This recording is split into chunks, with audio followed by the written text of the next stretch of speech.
Oke, assalamualaikum warahmatullahi wabarakatuh. Kali ini saya akan membahas tentang mata pelajaran sosiologi. Jadi mulai dari pengertiannya sampai ke ciri-ciri sosiologi. Nah, pengertian sosiologi secara bahasa dapat dibagi menjadi dua, yaitu socius yang artinya teman, kemudian logos yang artinya cerita. Jadi secara harfiah sosiologi dapat diartikan sebagai cerita tentang teman. Selanjutnya, pengertian sosiologi menurut para ahli. Mas Weber mengatakan bahwa sosiologi adalah ilmu yang mempelajari tentang tindakan-tindakan sosial.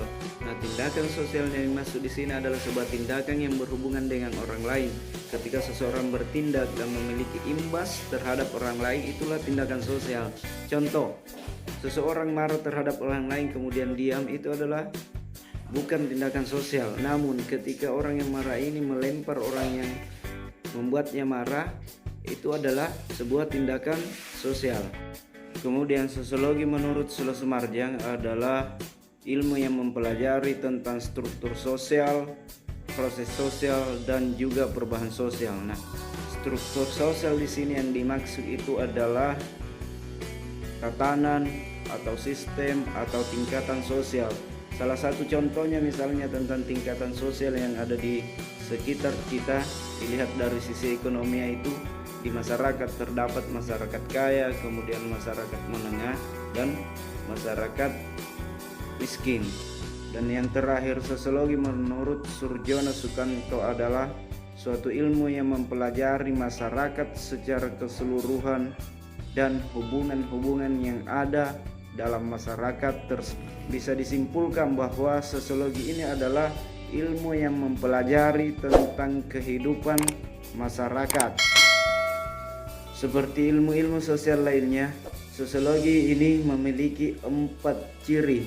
Yang pertama yaitu empiris, di mana sosiologi ini didasarkan pada hasil observasi, bukan spekulasi. Salah satu contoh, terjadinya kemacetan lalu lintas mungkin terjadi karena banyaknya masyarakat yang menggunakan kendaraan roda 4. Nah, kata mungkin di sini itu sifatnya menduga-duga, belum tentu kebenarannya. Nah, sosiologi yang dimaksud di sini secara empiris itu adalah tidak ada kata mungkin. Dia berdasarkan pengamatan yang ada dan sifatnya tidak spekulatif. Yang kedua, cirinya adalah teoritis. Ini berusaha untuk menyusun sebuah abstraksi dari hasil observasi.